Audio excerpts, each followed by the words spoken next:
Hi mga kabahay, I'm Agent J from MFO Real Estate Corporation, an in-house lead broker of Philinvest Land. Tara, samahan niyo ako, drive tour tayo sa loob ng Havila Township located in Taytay, Antipolo, and Angono, Rizal. So yun guys, ang starting point natin is Havila Township Main Gate along Cabrera Road in Taytay, Rizal. So tara, start tayo ng drive tour natin. Today is August 10, 2023.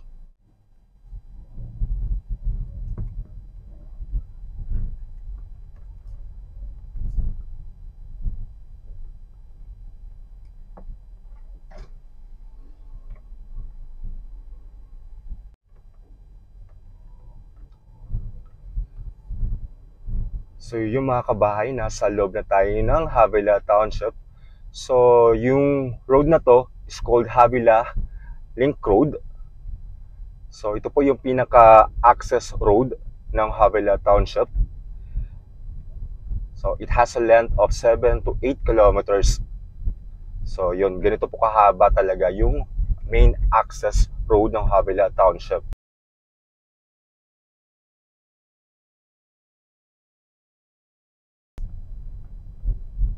So yun guys. So yung Havila Link Road is 15 to 20 meters wide. So it connects all the communities inside Havila Township. So papasok tayo dito. So ito po yung isa sa mga main gate ng Highlands Point. So yung Highlands Point po ay isa sa mga high-end, one of the high-end communities inside Havila Township. And located siya in Taytay, Rizal. So yun, kung mapapansin nyo, malalaki po ang bahay sa Highlands Point because it's a high-end subdivision inside Havila. Very exclusive.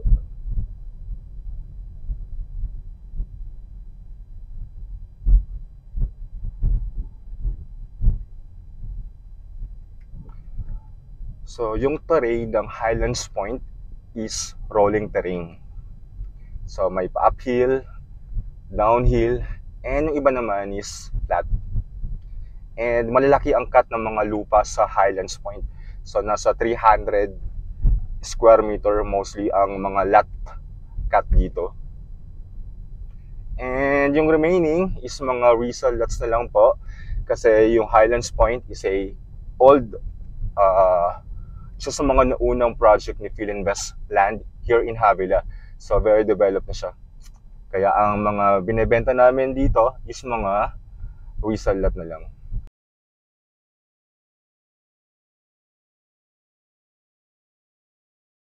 So yung area na to is called Mercado District. So dito mostly located yung mga establishments like barber cut, salon, restaurant, market, yan. And yung school ng San Beda is nasa Havila din po. Yan po ang San Beda College Rizal Campus. So yan, kung may mga anak kayo na nag-aaral in San Beda or gusto mag-aaral in San Beda, so tama-tama to.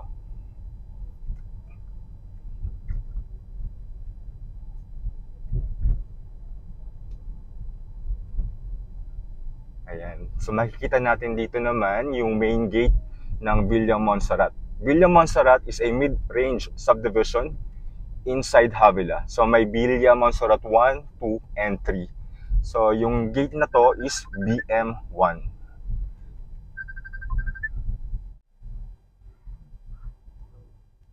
So yun po, so paglampas natin ng Villa Montserrat 1, yan po yung mga shop houses. So considered yan na for business. So another gate ng Villa Montserrat 1 is ito, Villa Montserrat 2. So dyan mga kabahay, yung available dyan sa Villa Montserrat, for now is mga resale lot na lang. Kasi like Highlands Point, it's a old subdivision.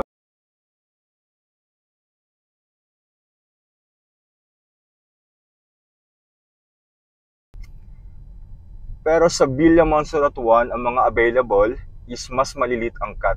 So around 231. So yung pinakamalit namin na offering dyan sa BM1 is around 118. So yan. So yan. So kung mapapansin nyo, yung Habila po is full of trees pa. And okay po yung kalsada namin dito. Ayan, malapit na tayo sa... Ayan, isa yan sa mga shop houses dito. So sa baba niyan is business establishment and sa taas naman is for residences. So yan mga kabahay. So yan po ang Villa Montserrat 3. Yan, isa sa mga main gate ng Villa Montserrat 3. And ito naman kung mapapansin nyo, so ito po is part of Highlands Point. So kanina pinasukan natin is Highlands Point. So yan, napakalaki po ng Highlands Point sa Habila.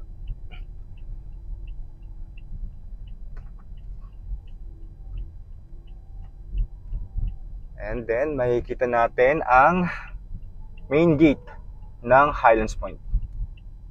Yan. And then yung main gate naman ng Amarillo Crest.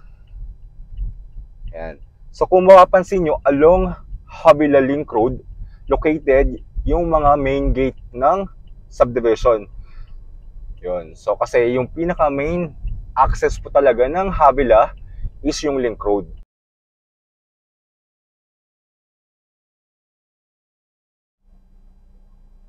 So yung mga kabahay, yan po ang main gate ng The Terraces. It's another phase ng Highlands Point. So dyan, ang available po is resale lot na lang din kasi sold out na po yan. Yan. So tara, continue tayo.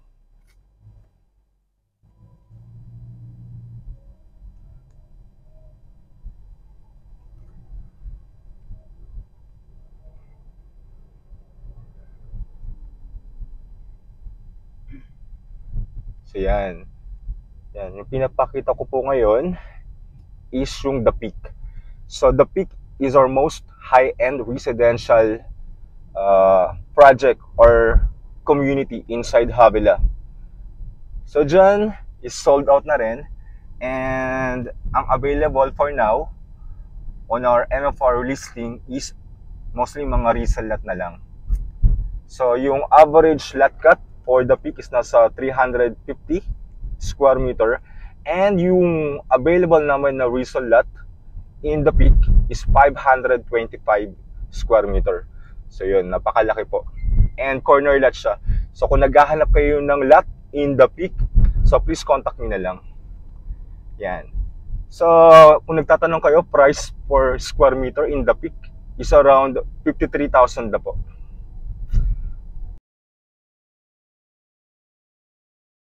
So yan ang main gate ng The Peak. Again, along Link Road pa rin, di ba? So yung price point o price per square meter ng The Peak is competitive. So competitive meaning ka-level lang siya ng Camellia, Crown Asia. So yun yung mga major competitor namin in Habila.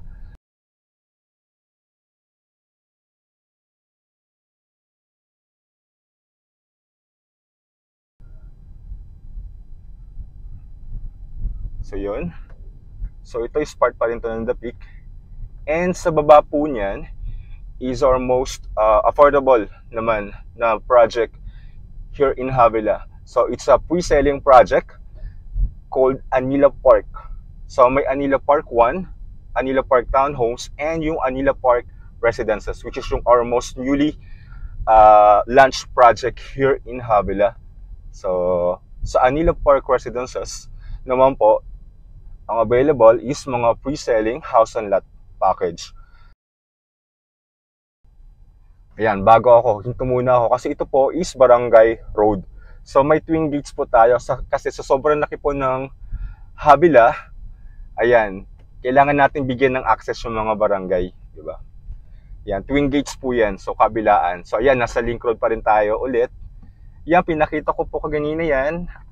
Ayan po yung Anila Park Residences. So yung main entrance yan is banda dito po. So yung Anila Park Residences, Ang available namin dyan is mga pre-selling house. Duplex po. Opal ang model house namin dyan. Ito po yung pinaka main gate niyan. So, pre-selling ginagawa po ngayon.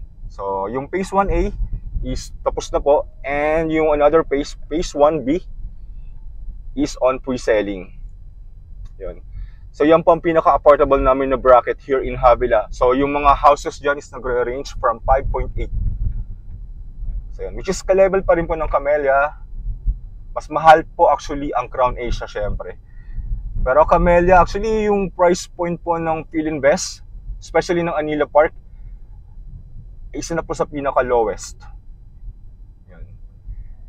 Ayan.